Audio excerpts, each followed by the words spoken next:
వైకుంఠ ఏకాదశి సందర్భంగా తిరుమల శ్రీవారి ఆలయంలో ఈ అర్ధరాత్రి నుంచి వైకుంఠ ద్వార దర్శనాలు మొదలు కానున్నాయి. జనవరి 8వ తేదీ అర్ధరాత్రి వరకు దాదాపు 7 లక్షల పైచిలుకు మందికి దర్శన భాగ్యం కలిగేలా టీటీడీ ప్రణాళికలు రూపొందించుకుంది. సోమవారం అర్ధరాత్రి 12 గంటల 5 నిమిషాలకు తిరుప్పావై పాసురాలతో ఆలయంలోని బంగారు వాకిలి తలుపులు తెరుస్తారు. వైకుంఠ ద్వారం వద్ద అర్చకులు పూజలు, హారతి సమర్పించి తోమాల పంటతో ప్రదక్షిణగా గర్భాలయానికి చేరుకొని మూల విరాట్కు పుష్ప సమర్పణ చేస్తారు. 1:30 నిమిషాలకు విఐపి బ్రేక్ దర్శనాలను ప్రారంభిస్తారు. ఉదయం 5 గంటల 30 నిమిషాలకు ఆన్లైన్లో టోకెన్ పొందిన భక్తులను అనుమతిస్తారు.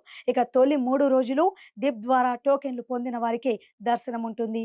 మిగిలిన 7 రోజుల్లో సర్వదర్శనం రూ. 300లకు శ్రీవాణి ప్రోటోకాల్ విఐపి దర్శనాలు జరగనున్నాయి.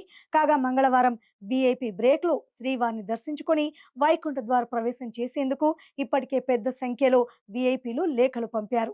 ఈ క్రమంలో నారాయణగిరి 4లో ఏర్పాటు చేసిన కౌంటర్లో MP, MLA, MLC, AP whip, corporation చైర్మన్లకు, వెంకట కళ విశ్రాంతి భవనంలోని కౌంటర్లో గవర్నర్, సీఎం, న్యాయమూర్తులు, మంత్రులు, స్పీకర్, డిప్యూటీ స్పీకర్, అధికారులకు దర్శన టికెట్లు, గదులను ఇప్పటికే కేటాయించినట్లు తెలుస్తోంది.